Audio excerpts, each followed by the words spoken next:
আসসালামু আলাইকুম। কেমন আছেন সবাই? আশা করি মহান আল্লাহর অশেষ রহমতে সবাই ভালো আছেন। এখন যে ভিডিওটা আপনারা দেখছেন এটা শুক্রবারের ভিডিও। এক্সাক্ট ডেট যদি বলি ৩রা জুলাই ২০২৬।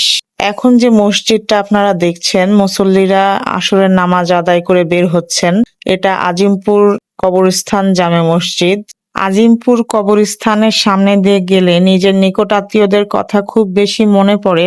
যারা আজিমপুরের শায়িত আছেন, মহান আল্লাহ তাদের সবাইকে জান্নাতুল ফেরদৌসের উচ্চ মাকাম দান করুন, আমিন। নিকটাত্মীয় বলতে অনেকে ভুল বুঝতে পারেন, আসলে আমার শ্বশুরবাড়ির লোকজনদের কথা বলছি। সবাইকে যদিও আমি দেখিনি, তবে যাদেরকে দেখেছি এই আজিমপুর কবরস্থানের সামনে দিয়ে গেলে তাদের কথা খুব বেশি মনে পড়ে। রিসেন্টলি ১.৫ বছর হবে আমার মেজ ভাই মানে মেজ ভাসুর এবং চাচি শাশুড়িকে আমরা হারিয়েছি এবং তারা দুইজনেই এখানে আজিমপুর কবরস্থানে শায়িত আছেন এবং তারা একদিন আগে এবং একদিন পরে মারা গেছেন, মানে ৭ তারিখ এবং ৮ তারিখে।